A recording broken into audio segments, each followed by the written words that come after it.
జై శ్రీమన్నారాయణ. జ్ఞానానందమయం దేవం నిర్మలాస్ఫటికాకృతిం ఆధారం సర్వవిద్యానాం హయగ్రీవ ఉపాస్మయే. దేవానాంచ ఋషీణాంచ గురుకాంచ రసనిభం వందనీయం తిరోకేశం తం నమామి బృహస్పతి.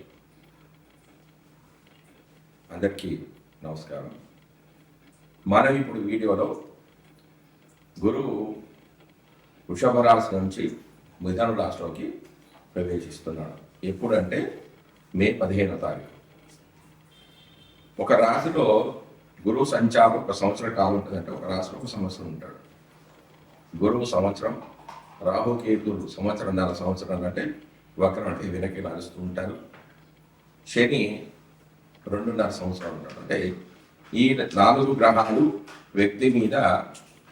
వ్యక్తి జాతకం మీద ఎక్కువగా ప్రభావాన్ని చూపిస్తూ ఉంటాయి. కాబట్టి ఆ 4 గ్రహాల ప్రభావం జాతకంలో విశేషంగా ప్రభావాన్ని చూపిస్తాయి. కాబట్టి వాటిని జాగ్రత్తగా పరిశీలించుకోవాలి. ముఖ్యంగా గురుడు ఒక శుభగ్రహం. గురుడి యొక్క దృష్టి లేకపోతే ఆ గృహంలో ఇలాంటి శుభకార్యాలు జరగవు. ఎవరి జాతకంలోనైనా గురుడు మకర కుంభాల్లో ఉన్న, శని నక్షత్రాల్లో ఉన్న చెడు ఫలితాలు ఎక్కువగా జరుగుతూ ఉంటాయి. కాబట్టి గురువు యొక్క గోచారం, గురువు యొక్క శుభదృష్టి అనేది జాతకుడికి చాలా ముఖ్యం. మనం ఇప్పుడు ఈ వీడియోలో గురువు సంచారం వల్ల అంటే మిథున రాశిలోకి ప్రవేశించడం ద్వారా 12 రాశుల వారికి ఫలితాలు ఏ విధంగా ఉన్నాయి అనేది తెలుసుకుందాం. అసలు గురువు యొక్క కారకత్వాలు ఏమిటి? సంతాన సోక్షం పఠనే పఠిత్వం శరీర పుష్టీర్త వినంతరోజ జ్ఞానం మతిస్తంత్ర విచార భూప వినోద వేదాంత విదోంగ వీర్యం తురంగ సౌఖ్యం స్వగురు స్వకర్మ సింహాసనం గోరథ బుద్ధ విప్ర చమీకరా భూషణ సత్యమేదో మీమాంస తీర్థాన్ని యశ సురేర్జాత్. భావమంజరి అనే గ్రంథంలో 49-50 శ్లోకాల్లో గురువు కారకత్వాల గురించి చెప్పడం జరిగింది. వీటి యొక్క అర్థం ఏమిటంటే సంతాన సౌఖ్యం, వక్తృత్వము, శరీర పుష్టి, ధనము, పుత్రులు, జ్ఞానము, బుద్ధి, తంత్ర విచారం, రాజ సమానత్వము అంటే ప్రభుత్వ ఉద్యోగము, వినోద ప్రీతి, వేదాంత జ్ఞానము, శరీర బలము, గురువు, తండ్రి నుంచి వచ్చే వృత్తి విద్య, సింహాసనము, గోవులు, రథాలు, వృద్ధత్వం, బ్రాహ్మణుడు, బంగారు ఆభరణాలు, సాత్వికమైన గుణము, మీమాంసా జ్ఞానము అంటే తర్కించడము, తీర్థయాత్రలు, ఇవి గురువు యొక్క కారకత్వాలు. జ్యోతిషం బుధుడి ద్వారా రావచ్చు, గురువు ద్వారా రావచ్చు, శుక్రుడి ద్వారా కూడా రావచ్చు. అయితే బుధ కారకత్వంలోని జ్యోతిష్యం ధనార్జనకు, గురు కారకత్వంలోని జ్యోతిష్యం అనేది లోకోపకారానికి, శుక్ర కారకత్వంలోని జ్యోతిష్యం పలుకుబడి పెంచుకోవడానికి, యురేనియస్ కారకత్వాలను జ్యోతిష్యము నూతన ఆవిష్కరణలకు ఉపయోగిస్తుంది. వాహన సౌఖ్యము, పల్లకి, ఏనుగు, గుర్రము, యజ్ఞాది క్రతువులు, ఆచార పాలన, ద్వితీయ వివాహము, ప్రబంధ రచనా శాస్త్రము, జ్యేష్ఠ సోదరులు, పశు సంపద, శుభకార్యాలు,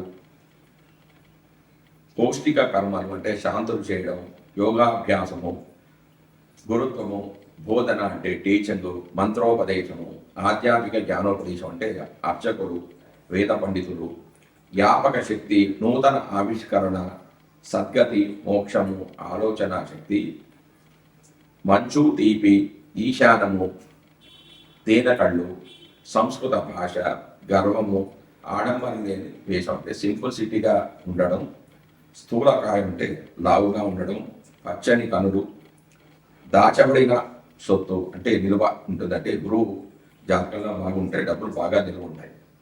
గజ సంపద, వేదాంతము, ప్రవితాముడు అంటే ముత్తాత, భవనాలు, గోవైదికం ఇదన్నీ చెప్పబడ్డాయి.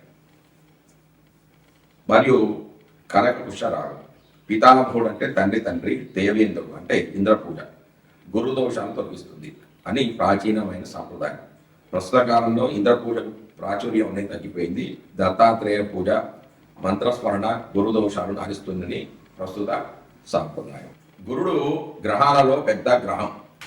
మనసులోని గౌరవ భావం గురువుకి చెందింది. గౌరవం కూడా పెద్దదే. లక్ష్య సాధన, నూతన విషయ ఆవిష్కరణ, జ్ఞానము మొదలైన అంశాలన్నీ గురువుకు ప్రతీకలు. మనసులో ఈ భావాలు దెబ్బతిన్నప్పుడు లక్ష్యాలు అనేవి కోల్పోతాడు. అటువంటి వ్యవహారాల్లో శరీరంలోని ముఖ్యమైన భాగాలు ఇబ్బంది పెడతాయి. శరీరంలో మెదడు, కాలేయము, క్రోమము, పునరుత్పత్తి శక్తి మొదలైన అంశాలు శారీరక కారకత్వాలుగా చెప్పబడ్డాయి. అంటే గురువు యొక్క కారకత్వాలు.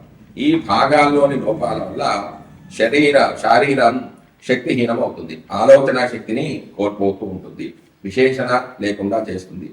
జ్ఞానహీనమైపోతుంది. పునరుత్పత్తి శక్తి ఉన్న కారణంగా, అంటే మళ్ళీ ఉత్పత్తి చేసే కారణంగా సంతానకారకుడు అవుతూ ఉన్నాడు గురువు. రక్తాన్ని ఉత్పత్తి చేయడం వంటి పనులు కూడా గురుని యొక్క కారకత్వాలు. కార్యం కూడా చాలా భాగం తీసివేసినప్పటికీ కూడా మళ్ళీ ఆ భాగాన్ని ఉత్పత్తి చేస్తూ ఉంటుంది. అంటే ఈ కార్యానికి కూడా కారకుడు గురువే. జ్ఞానం కూడా ఒక రకమైన ఉత్పత్తిలో భాగమే. అంటే ఇంతకు పూర్వం లేని భావన ప్రస్తుతం చేయడం, దాన్ని మరింత కొత్తదానిగా తయారు చేసి మళ్ళీ లోకానికి అందించడం అనే అంశమే జ్ఞానం విషయంలో స్పష్టం. ఈ గ్రహం కొంత పసుపచ్చగా కనిపించడం వల్ల కాలయాదులు పసుపు పచ్చగా ఉండి వాటి లోపాల వల్ల పచ్చకామెల వంటి వ్యాధులు రావడం వల్ల ఈ గ్రహాన్ని పసుపు రంగుకు కారకత్వంగా నిర్దేశించారు.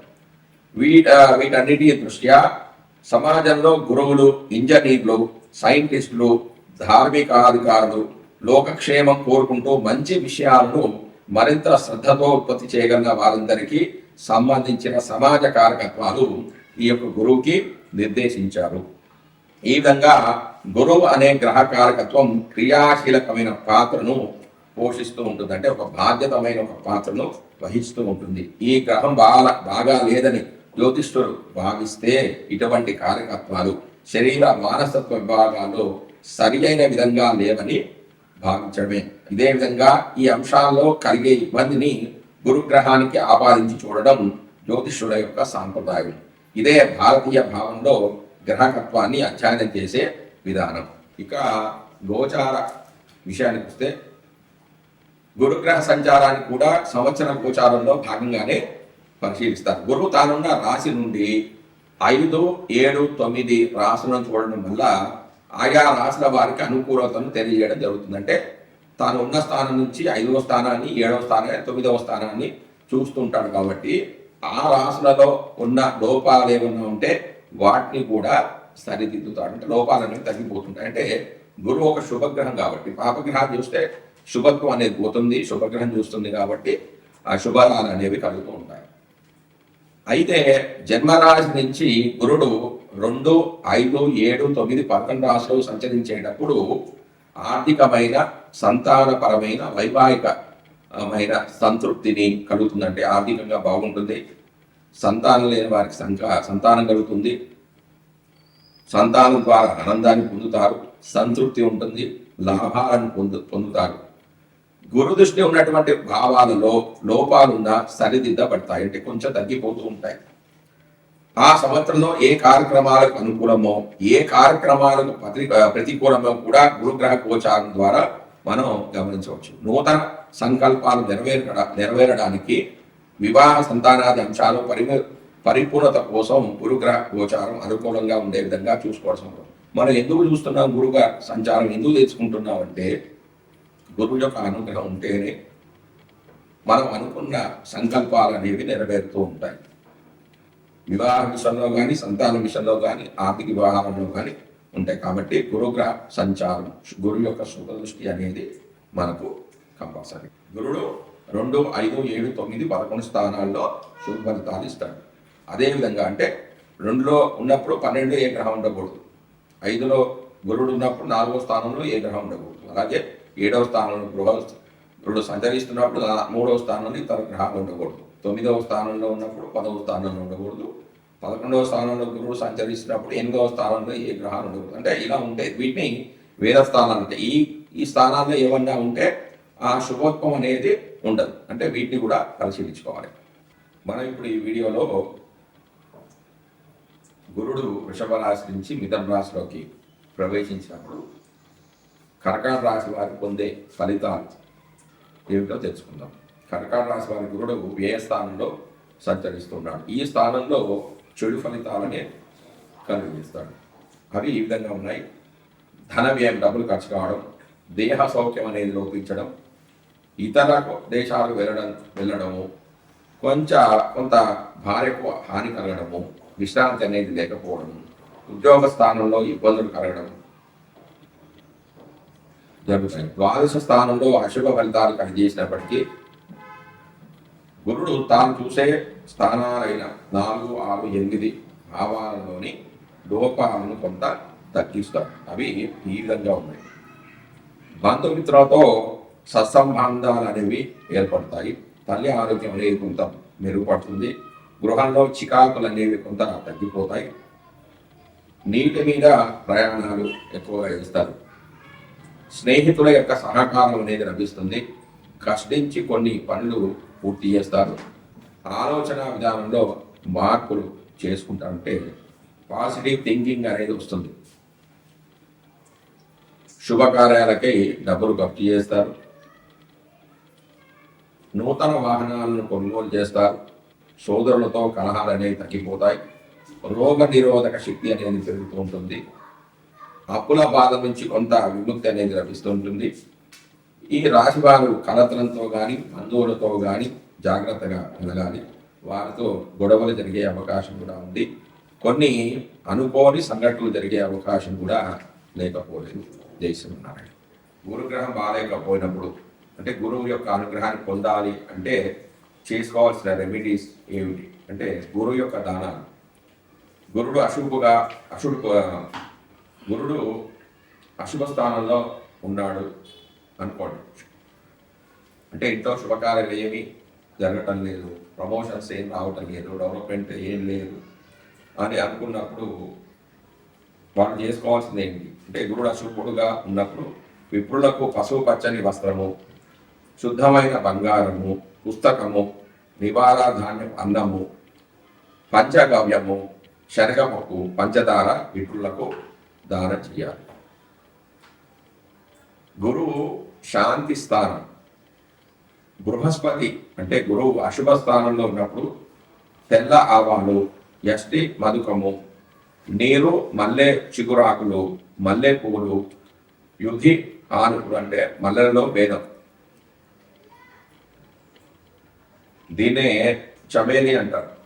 వీటితో స్నానం చేసినచో రోగాలనేవి పోతాయి.